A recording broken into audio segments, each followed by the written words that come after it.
सो हम स्टार्ट कर रहे हैं यूएससी में बॉन्ड की अकाउंटिंग। क्या समझ रहे हैं? Bond valuation. देखिए, बॉन्ड वैल्यूएशन को हमने समझना है तो सबसे पहले हमें समझना पड़ेगा कि बॉन्ड वैल्यूएशन को हम दो कॉन्टेक्स्ट में समझने वाले हैं। सबसे पहले, बॉन्ड एक प्रकार की डेट होती है। क्या होता है? डेट। तो जब एक इशूअर, ये हम बात कर रहे हैं पूरे यूएससीएमए के बॉन्ड वैल्यूएशन में इशूअर के पॉइंट ऑफ व्यू से। इशूअर मतलब ऐसी कंपनी जो कि पब्लिक को बॉन्ड इशू करती है और उनसे फंड अरेंज करती है। तो जब आप बॉन्ड इशू करते हैं तो कंपनी जब बॉन्ड इशू करके फाइनेंस को अरेंज कर रही है, सो आपने बॉन्ड को इशू करके फाइनेंस को अरेंज किया, तो फाइनेंस एक प्रकार का क्या है? लोन है, एक प्रकार का डेट है। तो डेट की अकाउंटिंग किस तरीके से होगी इस बॉन्ड वैल्यूएशन की, उसको हमने समझना। उसके पहले हमें कुछ टर्मिनोलॉजीज को समझना होगा। देखिए, बॉन्ड की एक होती है फेस वैल्यू, और इस फेस वैल्यू के ऊपर ही आपको क्या दिया जाता है? इंटरेस्ट दिया जाता है। तो इस इंटरेस्ट को जो बोला जाता है वो बोला जाता है स्टेटेड रेट। स्टेटेड रेट, इस इंटरेस्ट को जनरली कूपन रेट भी बोला जाता है। तो एक बात आपको हमेशा ध्यान रखना है कि बॉन्ड के ऊपर जो भी इंटरेस्ट दिया जाएगा वो हमेशा स्टेटेड रेट से दिया जाता है और वो फेस वैल्यू के ऊपर दिया जाता है। जैसे सपोज दैट हमने बॉन्ड इशू किए 5 ईयर के लिए। 5 ईयर उसकी मैच्योरिटी पीरियड है। उसकी फेस वैल्यू हमने ले ली यहाँ पे। फेस वैल्यू लेट से 1000 रुपीज। और स्टेटेड रेट, आपको हमेशा ध्यान रखना है कि आपको कई बार क्वेश्चन में दो रेट देखने को मिल जाएंगे। एक स्टेटेड रेट देखने को मिलेगा, स्टेटेड रेट है 10%, और एक है market rate. Market rate let से 8%। तो जब कभी भी आपको इंटरेस्ट पे करना है, जो बॉन्ड होल्डर को इंटरेस्ट पे करना होता है, इंटरेस्ट हमेशा स्टेटेड रेट से पेमेंट किया जाता है, मार्केट रेट से पेमेंट नहीं किया जाता। किससे किएंगे? जो कैश इंटरेस्ट होगा, कैश इंटरेस्ट। जो कैश इंटरेस्ट है वो हमेशा स्टेटेड रेट से पेमेंट किया जाता है। अब इसमें एक वेरी वेरी इंपॉर्टेंट कॉन्सेप्ट हम पढ़ने वाले हैं कि सर क्वेश्चन में मार्केट रेट और स्टेटेड रेट जो दिया होता है वो क्यों दिया होता है। तो सबसे पहले एक बात आपको ध्यान रखनी होगी, अगर stated rate is more than market rate है, मतलब मार्केट में अगर एक इन्वेस्टर इन्वेस्ट करने जाता है तो उसको 8% इंटरेस्ट मिलता है, लेकिन हमारी कंपनी कितना दे रही है? 10% दे रही। तो मैं आप सबसे पूछता हूँ, क्या इस प्रकार की कंपनी में लोग इन्वेस्ट करना पसंद करेंगे कि नहीं करेंगे? यस और नो? Yes sir. क्यों पसंद करेंगे? उसके पीछे लॉजिक। सर इंटरेस्ट ज्यादा मिलेगा। हाँ, सर इंटरेस्ट ज़्यादा लॉजिक मिल रहा है। ये है कि मार्केट रेट से ज्यादा स्टैंडर्ड पर। हाँ, अगर हम मार्केट रेट से ज़्यादा इंटरेस्ट दे रहे तो हमारी कंपनी के बॉन्ड की डिमांड बहुत बढ़ जाएगी, और अगर किसी कंपनी के बॉन्ड की डिमांड बढ़ जाएगी तो वो ऑब्वियस सी बात है उसको क्या करेगा? प्रीमियम पे इशू करेगा। हमेशा ये ध्यान रखना है कि अगर स्टेटेड रेट से ज़्यादा, मतलब स्टेटेड रेट अगर मार्केट रेट से ज़्यादा है तो बॉन्ड हमेशा प्रीमियम पे इशू की जाएगी। लेकिन वाइस वर्सा, अगर हमारा स्टेटेड रेट जो है वो लेस देन मार्केट रेट हो जाए तो क्या लोग हमारी कंपनी में इन्वेस्ट करना पसंद करेंगे कि मार्केट में, अगर वो बैंक में जमा करते हैं उनको बैंक एफडी 8% का रिटर्न देगी और हमारा बॉन्ड 6% का रिटर्न दे रहा है, क्या वो हमारी कंपनी के बॉन्ड को खरीदेंगे? बताइए, लॉजिक से सोच के बताइए। नहीं नहीं खरीद सर। नहीं खरीदेंगे। तो हमें इन्वेस्टर को अट्रैक्ट भी करना है, तो इस सिचुएशन के लिए हम हमारे बॉन्ड को किस पे इशू कर देंगे?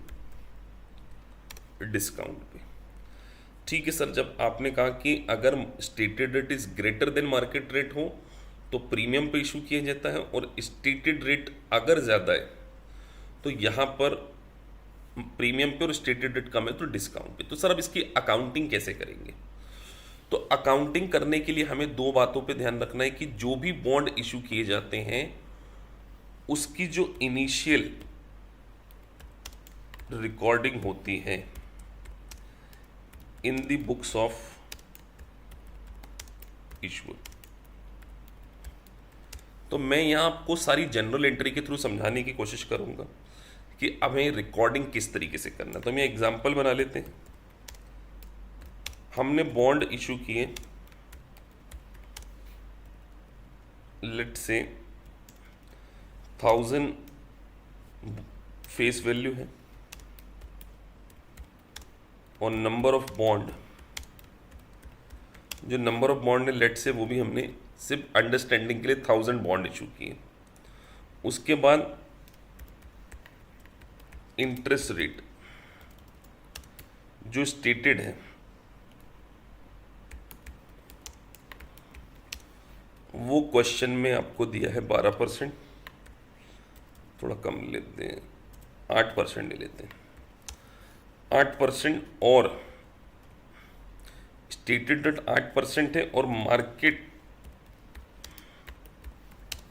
रेट है 10%। तो सबसे पहले मुझे बताइए कि बॉन्ड प्रीमियम पे आएगा या डिस्काउंट पे आएगा? डिस्काउंट डिस्काउंट पे। हम क्योंकि डिस्काउंट पे आएगा क्योंकि मार्केट रेट 10% है और हमारी कंपनी 8% इंटरेस्ट दे रही है। तो आपको जब बॉन्ड को इश्यूअर की बुक्स में रिकॉर्ड करना होता है, सो आपको सबसे पहले दो चीजों की प्रेजेंट वैल्यू निकालनी पड़ती है। प्रेजेंट वैल्यू आपको निकालनी पड़ेगी एक तो एनुअल इंटरेस्ट की, एक तो आप एनुअल जो हर साल इंटरेस्ट देंगे। सपोज दैट हमने ये बॉन्ड जो है 3 इयर्स के लिए इशू किए, 3 साल तक आप बॉन्ड के ऊपर क्या देने वाले हैं? इंटरेस्ट देने वाले। और दूसरी बात, जब ईयर एंड हो जाएगा, एंड ऑफ 3rd ईयर, सो हम क्या करने वाले हैं बताइए? क्या बॉन्ड होल्डर्स को उनका पैसा वापस करेंगे कि नहीं करेंगे? सो रीपेमेंट, जी सर करेंगे।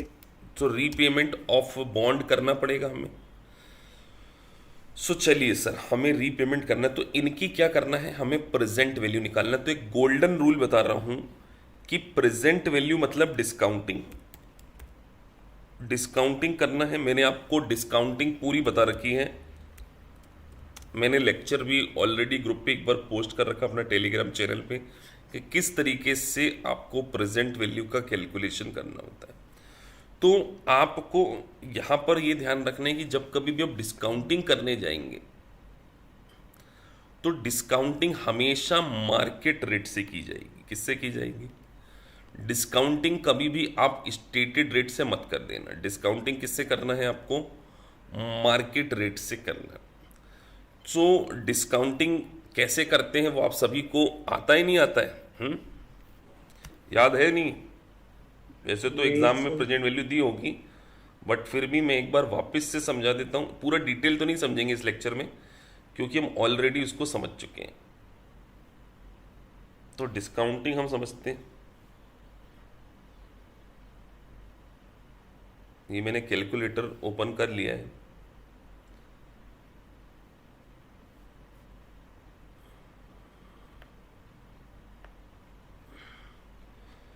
सो आपके पास मार्केट रेट कितना था?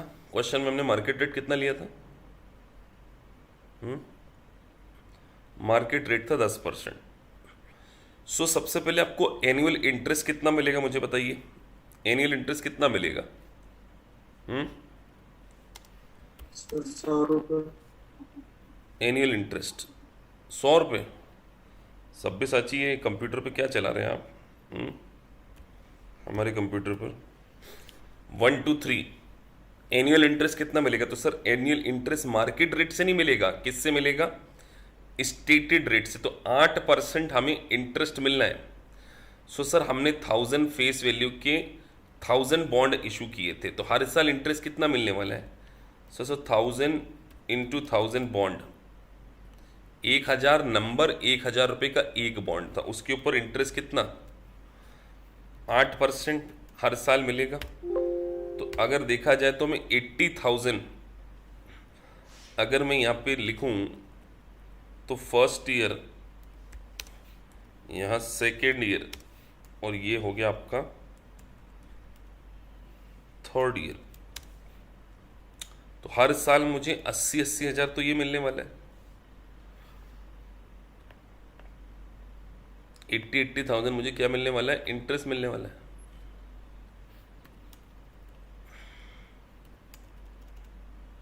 और at the end of the third year एक चीज और मिलेगी आपको। क्या मिलेगा? आपने जो पैसा लगाया था वो वापस मिलेगा ना। कितना पैसा वापस मिलेगा? सर 1000 बॉन्ड हमने में इन्वेस्ट किया था इंटू 1000 के हिसाब से।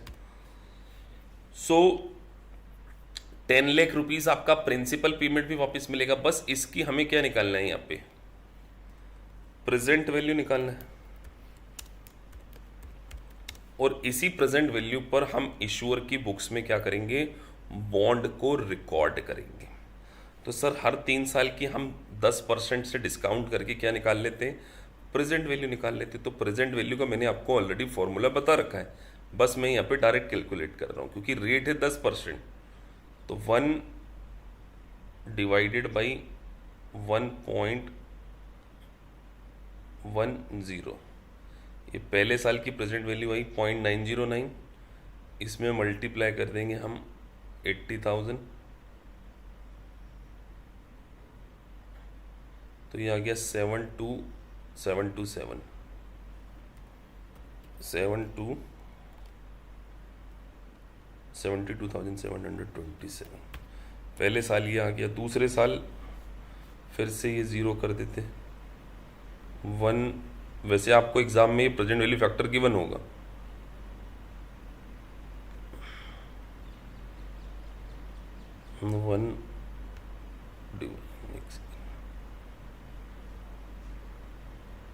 One divided by 1.10,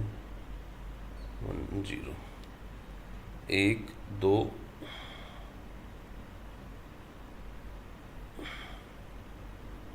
into 80,000। सो ये मैंने यहाँ पे कर लिया है। ये तो पहले साल का तो नहीं गलत आया। मैं आपको सीधे एन्युटी से बताता हूँ। 3 साल है, 3 साल तक हमें 80,000 मिल रहा है, तो हम present value of annuity factor निकाल लेते हैं। 1 divided by 1.10, 1 2 3 minus 1 divided by 0.10, 2.486। तो आपको जो है एनुअल कैश फ्लो के लिए, जो एनुअल कैश फ्लो आपको 80,000 है, उसके लिए प्रेजेंट वैल्यू फैक्टर, ये जो फैक्टर मैंने निकाला है ना, ये आपको एग्जाम में गिवन होगा 2.486। इसको बोलते हैं प्रेजेंट वैल्यू फैक्टर। तो 80,000 2.486, सो 1,98,880 तो हमारी प्रेजेंट वैल्यू किसकी आ गई? इंटरेस्ट की आ गई। ऐसे ही हमें at the end of the year 10 lakh क्या मिलेगा? हमारा प्रिंसिपल वापस मिलेगा। तो उसका हमें प्रेजेंट वैल्यू निकालना है, वो तीसरे साल के एंड पे है। 1 डिवाइडेड बाई 1.10, 1 2 3 मल्टीप्लाई 10 लाख, 1 2 3 4 5 6, तो 10 लाख से हमने मल्टीप्लाई कर दिया, तो 751,314 ये आ गया 751,314, इन दोनों को हम जोड़ देंगे तो ये हमारा आ गया 950,194। सो आपने बताया था कि सर अगर हम बॉन्ड को मार्केट रेट से कम देंगे तो बॉन्ड किस पे आएगा, डिस्काउंट पे आएगा या प्रीमियम पे आएगा, आपने बताया था ना। डिस्काउंट। तो ये आ गया डिस्काउंट पे। फेस वैल्यू कितनी है बॉन्ड की, हमारे एग्जांपल में 10 लाख है और हम उसको इशू कितने पे कर रहे हैं, 950 पे, तो जो बीच का डिफरेंस है इसको बोला जाता है डिस्काउंट।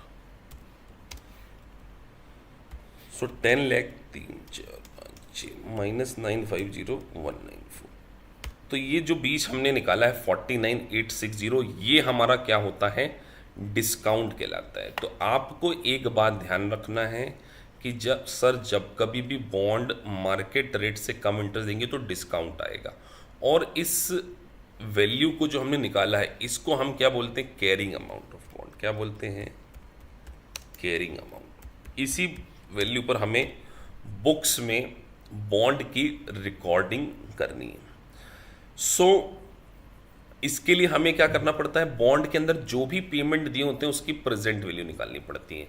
तो प्रेजेंट वैल्यू में एक तो प्रेजेंट वैल्यू एन्युटी फैक्टर आपको गिवन होगा, फैक्टर मतलब जो हर साल के एनुअल कैश फ्लो के लिए गिवन होगा, क्योंकि ये 80,000 तो आपको हर साल मिलेगा, 3 साल तक मिलने वाला है, 8% इंटरेस्ट। और sir at the end of the bond का जब पीरियड एंड हो जाएगा तो हमें कितना मिलने वाला है, 10 लाख रुपए मिलने वाला है। तो उसकी हमने प्रेजेंट वैल्यू निकाली, और प्रेजेंट वैल्यू निकालने के लिए आपको एग्जाम में प्रेजेंट वैल्यू गिवन होगी, जैसे मैंने यहाँ पे 2.486 से मल्टीप्लाई किया है ना, वैसे ये आपको गिवन होगा, प्लस जो मैंने एट द ईयर एंड के लिए जो निकाला था 0.751314, ये भी आपको गिवन होगा। ये तीसरे साल की एंड की प्रेजेंट वैल्यू, इससे मल्टीप्लाई करके आप दोनों को प्लस करके जो निकालेंगे, this is called carrying amount. और कैरिंग अमाउंट और फेस वैल्यू का जो डिफरेंस है उसको हम क्या बोलते हैं, डिस्काउंट। अब इसकी जनरल एंट्री सीखेंगे हम। तो हमने बॉन्ड इशू किए हैं, तो जर्नल एंट्री, जनरल एंट्री को बड़े ध्यान से समझना है, थोड़ी सी कॉम्प्लिकेटेड है। जब हम बॉन्ड इशू करेंगे तो हमारे पास कैश आएगा, कैश अकाउंट डेबिट, एक सेकेंड है ना। सो कैश अकाउंट डेबिट, तो कैश हमारे पास कितना आएगा, 950, क्योंकि हमने डिस्काउंट पे इशू किया तो सर हमारे पास आएगा 950,194 कैश अकाउंट डेबिट। अब ये बॉन्ड हमने किस पे इशू किए हैं, सर डिस्काउंट पे किए, तो डिस्काउंट भी हम क्या करेंगे, डेबिट कर देंगे, discount on issue of bond. So sir कितना डिस्काउंट आ गया यहाँ पे, 49,806 to bond payable. So bond payable हमारा हमेशा जितनी फेस वैल्यू है उतने से ही क्रेडिट होगा। This is very very important. ये जनरल एंट्री है at the time of issue of bond. तो जो पैसा आया उसको हमने डेबिट कर दिया, और सर जो डिस्काउंट दिया वो हमारे लिए एक प्रकार से क्या है, लॉस है। अब हर एंड में, हीयर एंड पे, सपोज दैट 31 दिसंबर हमारी इंटरेस्ट की पेमेंट डेट थी। अब एवरी ईयर पे हमें क्या करना है, इंटरेस्ट का पेमेंट करना है। सो इंटरेस्ट का पेमेंट यहाँ पे बहुत कंप्लीटली डिफरेंट होगा। सबसे पहले यहाँ पर आपको एक अमोर्टाइजेशन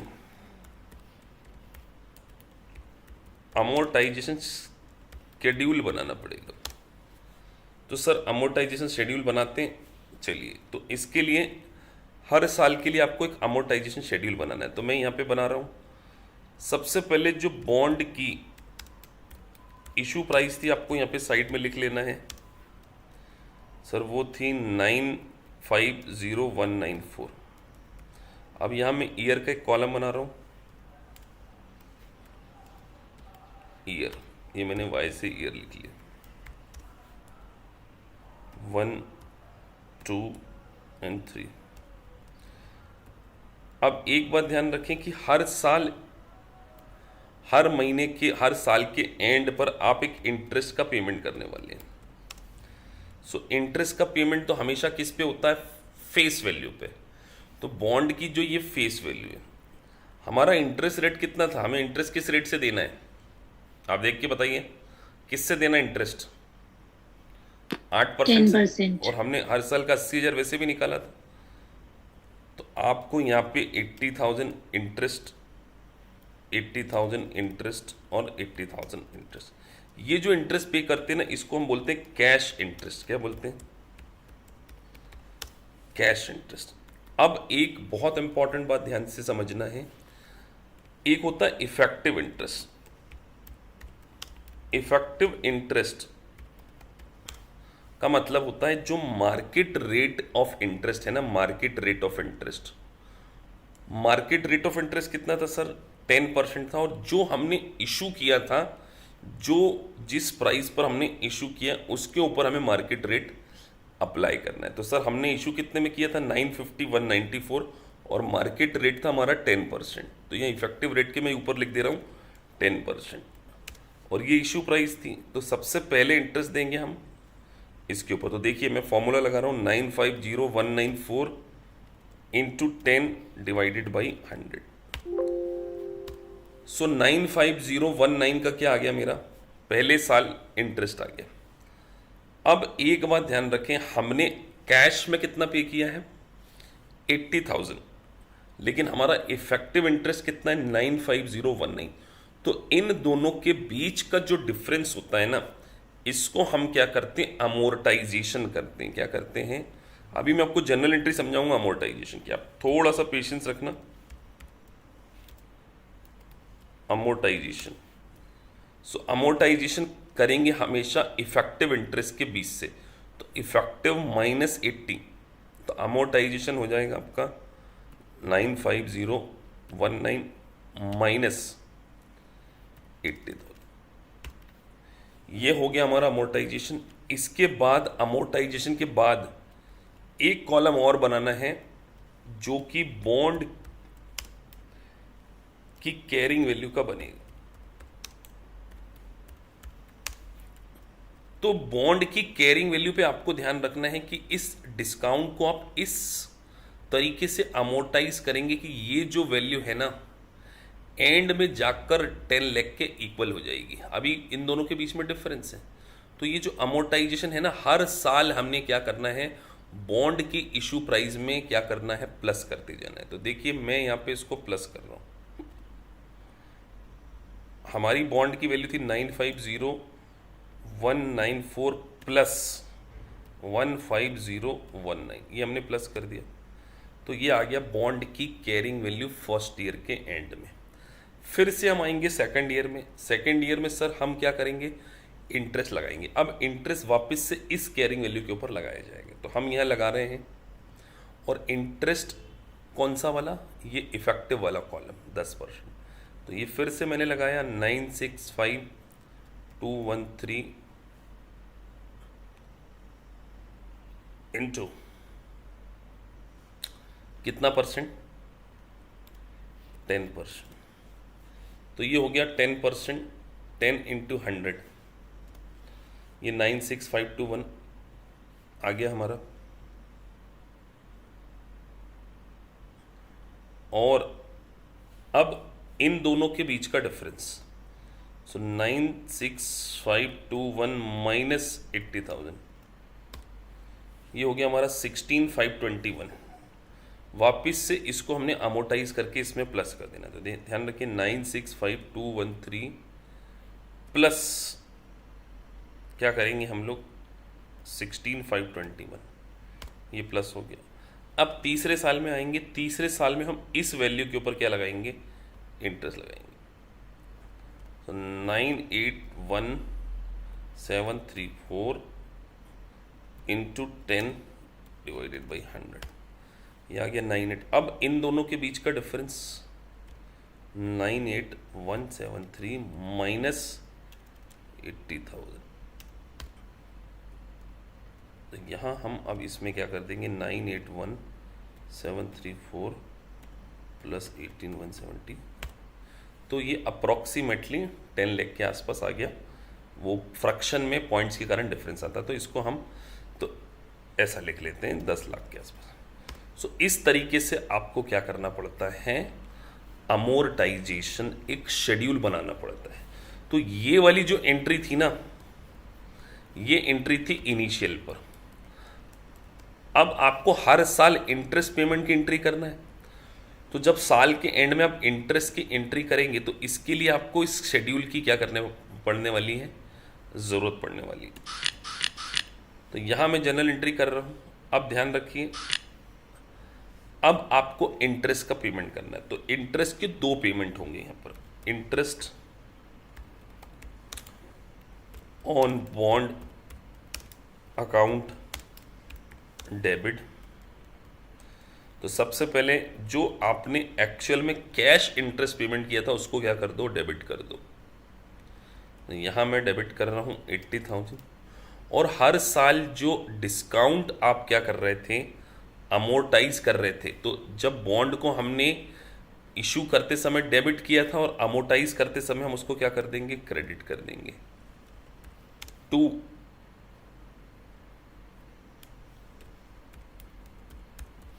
डिस्काउंट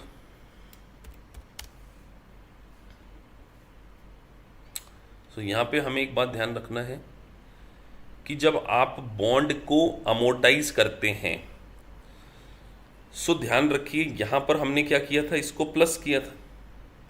तो हमने यहां पे जब बॉन्ड के डिस्काउंट को अमोर्टाइजेशन करने वाले हैं, तो यहां पर इसको क्रेडिट करते समय यहाँ पे हम इसको क्या करेंगे, क्रेडिट करेंगे। तो कितना क्रेडिट करेंगे, जो इफेक्टिव इंटरेस्ट मेथड से आप अमोर्टाइजेशन कर रहे थे ना, वही आपको यहाँ पर क्या करना है, क्रेडिट करना है। तो 15019 यहाँ पर हमने क्रेडिट कर दिया, और बीच का जो डिफरेंस है उसको हम क्या कर देंगे, पेमेंट कर देंगे। एक सेकेंड, सॉरी, तो जो इंटरेस्ट है हमारा इफेक्टिव इंटरेस्ट से डेबिट हो जाएगा। सॉरी, इंटरेस्ट जो आएगा आपका वो इफेक्टिव से होगा 95019। ध्यान रखना, इंटरेस्ट 950 से, बाकी जो डिस्काउंट आपने अमोर्टाइज किया था वो, और जो कैश में दे रहे हैं आप 80,000, तो ये आपका अमाउंट क्या हो गया, यहाँ पर टैली हो गया। सो फिर से जब कभी भी आप बॉन्ड का इंटरेस्ट डेबिट करेंगे तो जो इफेक्टिव इंटरेस्ट है उससे डेबिट करेंगे, और जो आपने अमोर्टाइजेशन किया है उसको क्रेडिट करेंगे और कैश में पेमेंट करेंगे। तो इन दोनों का जो टोटल होगा वही इंटरेस्ट एक्सपेंसेस डेबिट होगा। तो हम एक नट शेल में ये बात कह सकते हैं कि sir interest expenses is equal to, यहां मैं इंटरेस्ट एक्सपेंसेस लिख रहा हूं, एक तो cash interest plus discount amortisation.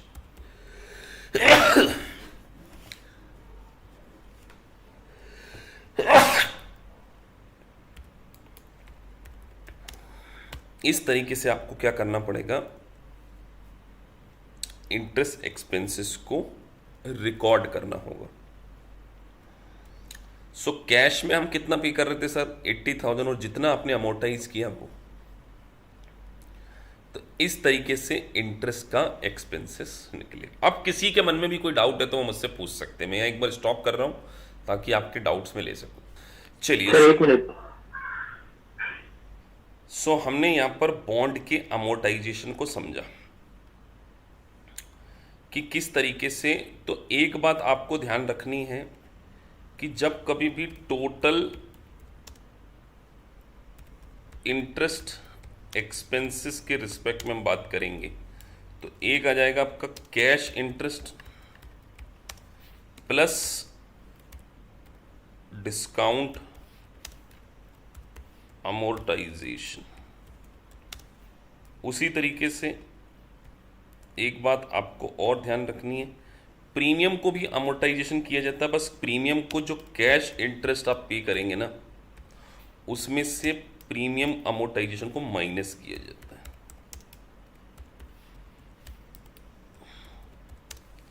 सो ये दो एक वेरी वेरी इंपॉर्टेंट टर्मिनोलॉजी है। इसी तरीके से आपका क्या है, इंटरेस्ट का कैलकुलेशन। तो क्वेश्चन में आपको मल्टीपल चॉइस क्वेश्चन में ध्यान रखना है कि वो टोटल इंटरेस्ट पूछ रहा है या कैश इंटरेस्ट पूछ रहा है। अगर कैश इंटरेस्ट पूछा है तो कुछ नहीं, जो फेस वैल्यू है उसके ऊपर जो स्टेटेड रेट ऑफ इंटरेस्ट है, जैसे हमारे इस क्वेश्चन में स्टेटेड रेट ऑफ इंटरेस्ट कितना था, 8% था, तो सर 10 लाख के ऊपर 8% लगा दिया, सीधे 80,000, ये आपका कैश इंटरेस्ट है। लेकिन अगर आपसे पूछा जा रहा है इंटरेस्ट एक्सपेंसेस कितना, और इफेक्टिव रेट से पूछा जाता है, इफेक्टिव इंटरेस्ट रेट मेथड से, सो 80,000 जो कैश इंटरेस्ट है प्लस उसमें जो आपने अमोर्टाइजेशन ऑफ डिस्काउंट, ये डिस्काउंट का क्या था, अमोर्टाइजेशन था, तो जो डिस्काउंट अमोर्टाइजेशन है वो क्या हो जाएगा, इसमें प्लस हो जाएगा। और उसी तरीके से अगर कैश इंटरेस्ट में से प्रीमियम का अमोर्टाइजेशन माइनस कर देंगे तो टोटल इंटरेस्ट एक्सपेंसेस आ जाएगा। और मैंने अभी आपको बताया कि सर राइट ऑफ कैसे करते हैं, उसके लिए इफेक्टिव इंटरेस्ट रेट का कैलकुलेशन करना होता है। एक बात और ध्यान रखिए, एक शॉर्टकट मैं आपको बता रहा हूं, ये बिल्कुल फॉर्मूला अप्रोच है कि किस तरीके से हमें फॉर्मूला अप्रोच से हम इंटरेस्ट एक्सपेंसेस को कैलकुलेट करने वाले। तो क्योंकि यूएससीएमए की एग्जाम एमसीक्यू बेस्ड है, तो आपको कई बार एक फॉर्मूला ही पूछ लिया जा सकता है। तो जब कभी भी आपको इंटरेस्ट का कैलकुलेशन करना हो और आपको क्वेश्चन में इफेक्टिव मार्केट रेट दिया हो, मतलब मार्केट रेट भी गिवन हो और स्टेट, तो जो मार्केट रेट है ना उसको आप बॉन्ड इशू प्राइस के ऊपर अप्लाई कर दीजिए, सीधे आपका पहले साल का क्या आ जाएगा, इंटरेस्ट।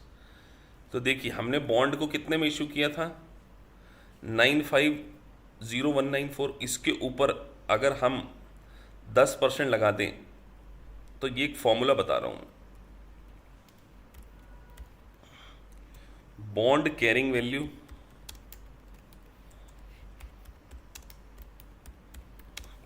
मल्टीप्लाई इफेक्टिव इंटरेस्ट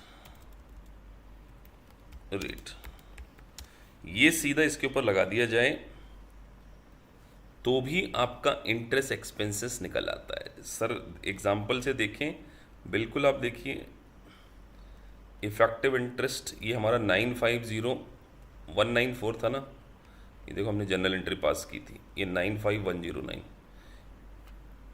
ये सीधे ही इंटरेस्ट एक्सपेंस। सर दूसरे साल का निकालना है, तो दूसरे साल का जो निकालेंगे, जो अमोर्टाइजेशन किया है प्लस अमोर्टाइजेशन जो प्लस कर दिया आपने बॉन्ड की कैरिंग अमाउंट में, तो ये आ गया ना 965, इसके ऊपर सीधे effective interest rate. So bond की जो कैरिंग वैल्यू होती है, बॉन्ड की carrying value of the beginning of the year, उसके ऊपर इफेक्टिव इंटरेस्ट रेट से मल्टीप्लाई करते हैं तो भी आपका क्या आ जाता है, इंटरेस्ट एक्सपेंसेस।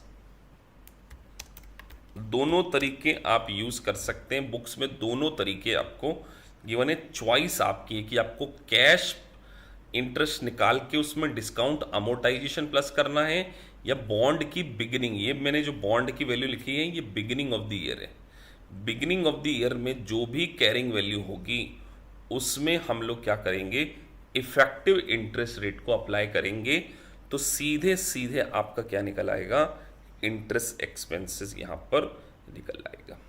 तो ये एक छोटा सा मैंने आपको डिटेल में बॉन्ड की डिस्काउंटिंग को किस तरीके से अमोर्टाइज करते हैं उसको बताया है।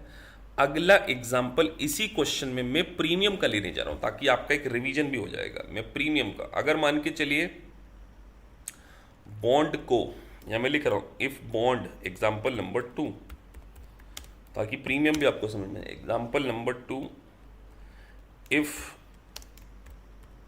Bond is issued 8 premium. So premium कौन सी सिचुएशन में आती है, कब आती है premium, When stated rate is more than market. जब stated rate is more than market rate. एक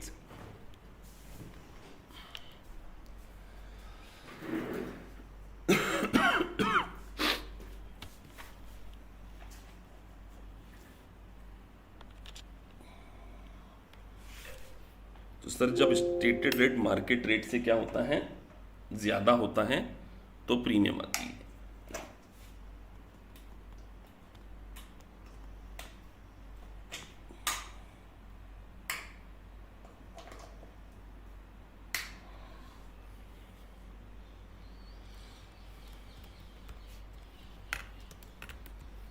चलिए तो इसको हम एग्जाम्पल से समझते हैं। मान के चलिए वही एग्जाम्पल मेरा बॉन्ड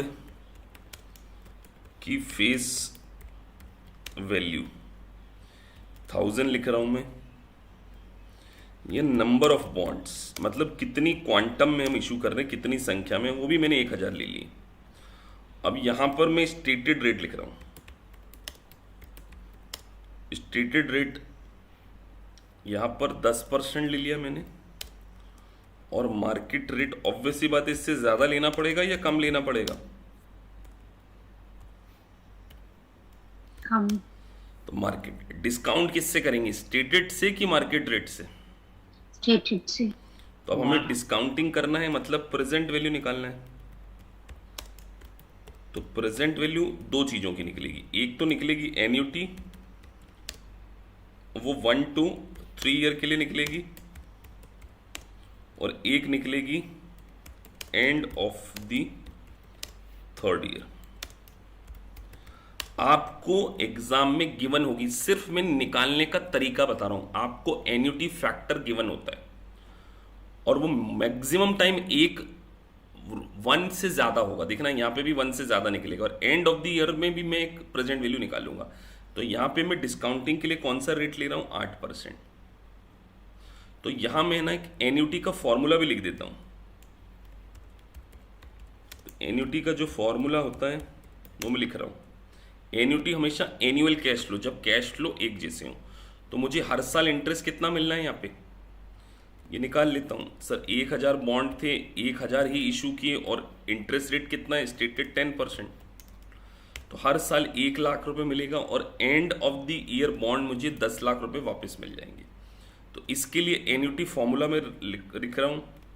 तो आपको कुछ नहीं करना है, एनुअल कैश फ्लो मल्टीप्लाई, ध्यान रखना फॉर्मूले अच्छे से, 1 डिवाइडेड बाई 1 प्लस आर की पावर, ये मैं पावर लगाने जा रहा हूं n। जैसे ही आप करें उसके बाद आपको -1 करना है, और उसके बाद इतने पोर्शन को डिवाइड करना है। तो डिवाइड के लिए मैं यहाँ एक्सेल है तो मैं एक छोटा सा एक लकीर खींच ले रहा हूं ताकि उसको डिवाइड के पॉइंट ऑफ व्यू से आपको याद है। इतने पोर्शन को डिवाइड कर देना है n से। n मतलब हमारा इंटरेस्ट। अब आपके सामने देखो मैं निकालूंगा 1 डिवाइडेड बाई 1 प्लस आर की power n -1 divided by n। ये पावर n मतलब हमारे इस क्वेश्चन में 3 है। तो बड़े ध्यान से समझो, आपको क्वेश्चन में गिवन होगा, फिर भी मैं निकाल के बता रहा हूं। 1 डिवाइडेड बाई 1.08।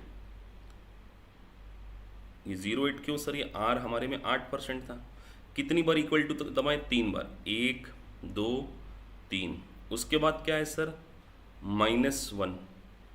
तो -1 किया इक्वल टू, और उसको डिवाइड किससे करना है, ये n मतलब 0.08, तो 0.08 ये आ गया 2.577। तो ये जो 2.577 है ना, आपको क्वेश्चन में गिवन होगा। तो ये देखो 1 से ज़्यादा आया है ना। ऐसे ही 3rd ईयर के एंड का भी हम निकालेंगे। यहाँ मैं 0 कर दे रहा हूँ। 1 इसको बोलते हैं प्रेजेंट वैल्यू केवल, क्योंकि ये सिंगल कैश फ्लो है और वो मल्टीपल कैश फ्लो है। तो 1 डिवाइडेड बाई 1.08, 1 2 3, ये आ गया 0.793। मैं अप्रॉक्सीमेटली 0.794। बस अब इन दोनों को मल्टीप्लाई करो, 1 लाख इंटू 2.577 ये लिख दिया, और इधर लिखूंगा मैं 10 लाख, 2 3 4 5 6 मल्टीप्लस 794। इन दोनों को कर देंगे प्लस, और देखना ये वैल्यू 10 लाख से ज़्यादा आएगी, तभी तो प्रीमियम है, ये आ गया। और हमारी फेस वैल्यू कितनी थी सर? कितनी है? 10 लाख। इन दोनों का जो डिफरेंस है इसको क्या बोलेंगे हम लोग? प्रीमियम। तो प्रीमियम निकाल लेते हैं, 10,51,700 माइनस 10 लाख, ये हमने निकाल लिया। तो 51,700 प्रीमियम। अब इस प्रीमियम को ही अमोर्टाइजेशन करना है, तो इसके लिए हम एक अमोर्टाइजेशन क्या बनाएंगे? शेड्यूल। जैसे मैंने डिस्काउंट का बनाया था सेम वैसे ही बनेगा। तो सबसे पहले अमोर्टाइजेशन शेड्यूल बनाने से पहले आपको बॉन्ड कितने पे इशू किए गए, तो ये जो वैल्यू आती है ना डिस्काउंट, ये इशू प्राइस होती है। It is called issue price. तो इशू प्राइस को आप सामने लिख लो। तो अमोर्टाइजेशन शेड्यूल बनाने से पहले 10,51,700 हमने क्या करा? सामने लिख लिया। अब सर अमोर्टाइजेशन शेड्यूल बनाना तो पहले ईयर लिख लेते हैं यहाँ पे। बिल्कुल देखो कितने स्लोली चल रहे हैं हम। आपको एक्सेल पे ऐसे प्रैक्टिस करनी चाहिए। सर इंटरेस्ट बताइए, इंटरेस्ट कितना आएगा हर साल? इंटरेस्ट कितना आएगा? सर वो तो फेस वैल्यू पे आना है। फेस वैल्यू 10 लाख है, इंटरेस्ट की रेट कितनी है? स्टेटेड रेट 10% है, तो हर साल ये निकाला हमने 1 लाख रुपए। इंटरेस्ट कितना आएगा आपका? 1 लाख, 1 लाख, 1 लाख। उसके बाद जो इफेक्टिव इंटरेस्ट है, इफेक्टिव इंटरेस्ट हमेशा ध्यान रखिए जिस प्राइस पे इशू करते हैं पहले साल में उसके ऊपर मार्केट रेट लगाना है। तो सर 10,51,700 के ऊपर मार्केट रेट 8% लगाते हैं। 10,51,700 मल्टीप्लाई 8%, तो 8% को 0.08 लिख के मैंने कर लिया, ये आ गया। इसके बाद अमोर्टाइजेशन। अमोर्टाइजेशन करेंगे इन दोनों का डिफरेंस। तो सर 1 लाख माइनस 84,136 इसका डिफरेंस। ठीक है सर। अब ध्यान रखिए बॉन्ड की एंड जो कैरिंग वैल्यू आएगी, and year bond carrying value. So and में बॉन्ड की कैरिंग वैल्यू हम लिख रहे हैं। तो ध्यान रखिए इन दोनों का जो डिफरेंस है, इन दोनों का जो डिफरेंस है उसको हम अमोर्टाइज करते हैं ना। ये हमने अमोर्टाइज किया था ना, इन दोनों का डिफरेंस। इस बॉन्ड, इस अमोर्टाइजेशन को प्रीमियम के केस में माइनस करना है, डिस्काउंट के केस में हम प्लस करते थे। तो ये 10,51,700 है ना, माइनस 15,864, ये माइनस कर दिया। दूसरे साल फिर इफेक्टिव लगाएंगे, इफेक्टिव इसके ऊपर एंड ईयर, एंड में जो बॉन्ड की कैरिंग वैल्यू आती है उसके ऊपर इफेक्टिव लगाना है। तो 10,35836 इंटू 0.08 ये लगा दिया हमने। 8266.9, तो मैं 82867 ले लेता हूँ, है ना। 82867, 826 कितना था? एक सेकेंड फिर से निकाल लेते ताकि राउंड फिगर में 1035836 इंटू 08, 8286। अब हम क्या करेंगे, इसका डिफरेंस निकालेंगे फिर से, इनका और इसका डिफरेंस। तो 1 लाख माइनस 82867, ये 0.9 है ना, तो इसकी जगह मैंने राउंड ऑफ ले लिया, डिफरेंस आ गया। सर अब इसमें वापस से माइनस कर देते हैं। 1035836 माइनस 17133, ये भी माइनस कर दिया, ये आ गया। तीसरे साल में, तो तीसरे साल में ध्यान रखिए ये जो वैल्यू आई है ना इसके ऊपर 1018703 इंटू 0.08, ये कर लिया मैंने। वापस से डिफरेंस 1 लाख माइनस 81496, ये अमोर्टाइजेशन। बस अब इसमें से उसको क्या कर देंगे, माइनस कर देंगे, तो अप्रॉक्सीमेटली 10 लाख के बराबर आ जाएगा। थोड़ा होता, ये देखो 199 का फ़र्क आया ना, तो इसको यहाँ 10 लाख ले, वो राउंड ऑफ अलाउ होता है क्योंकि एग्जाम में तो आपको एग्जैक्टली परसेंटेज गिवन होगा। तो ये जो निकल आया है अमोर्टाइजेशन। अब जनरल एंट्री करें सर। जनरल एंट्री दोनों बता दी मैंने आपको, इशू के टाइम भी। तो इशू एक तो प्रीमियम के केस में इशू में हमारे पास पैसा आएगा, बैंक अकाउंट डेबिट, तो पैसा कितना आएगा, ये 10,51,700। बॉन्ड पेबल को हमेशा ध्यान रखिए फेस वैल्यू से।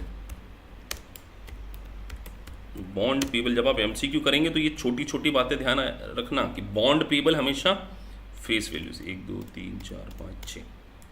उसके बाद टू प्रीमियम ऑन बॉन्ड, तो कितना डिफरेंस दोनों का, 51,700। अब हम क्या कर रहे हैं, इंटरेस्ट की एंट्री करेंगे। सो इंटरेस्ट की एंट्री हमें ध्यान रखना है, सबसे पहले interest expenses. So interest expenses और प्रीमियम जब हमने इशू की थी तो क्रेडिट की थी, तो अब यहां हम क्या करेंगे, अमोर्टाइज करेंगे तो डेबिट करेंगे, तो अमोर्टाइजेशन ऑफ प्रीमियम। और उसके बाद हम क्या करेंगे, नीचे टू कैश में उसको पेमेंट कर देंगे। तो कैश इंटरेस्ट हमेशा ये वाला यही होगा, 1 लाख जो आपने कैश में पे करना। फेस वैल्यू के ऊपर जो इंटरेस्ट आता है ना वो कैश वाला होता है। सर अमोर्टाइजेशन कितना किया था पहले साल, ये पहले साल का अमोर्टाइजेशन 15,864 15,864। और सर इफेक्टिव वाला इंटरेस्ट कितना है, ये 84,136 84,136। और दोनों का टोटल लगाएंगे तो 1 लाख के बराबर आएगा।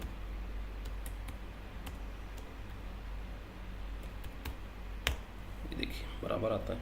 तो इस तरीके से आपको क्या करना है, हर साल इसको राइट ऑफ करना। इसीलिए मैंने आपको बताया था कि सर जो बॉन्ड की कैरिंग वैल्यू होती है ना बिगिनिंग ईयर में, उसके ऊपर इफेक्टिव रेट लगाओगे, जो आएगा उसी को हम क्या बोलेंगे, इंटरेस्ट एक्सपेंसेस बोलेंगे। तो ये थी बॉन्ड की अकाउंटिंग, किस तरीके से इनिशियल ईयर पर अकाउंटिंग करते हैं, किस तरीके से इफेक्टिव इंटरेस्ट मेथड से बॉन्ड के ऊपर अमोर्टाइजेशन किया जाता है, किस तरीके से सर शेड्यूल बनाया जाता है, और स्टेटेड रेट और मार्केट रेट में अगर डिफरेंसेस हो तो उसको हमने किस तरीके से रिकॉग्नाइज करना है। आप इस वीडियो लेक्चर को अच्छे से देखिए, एक नहीं 2 बार देखिए, और उसके पहले टाइम वैल्यू ऑफ मनी का भी कंसेप्ट देखेंगे।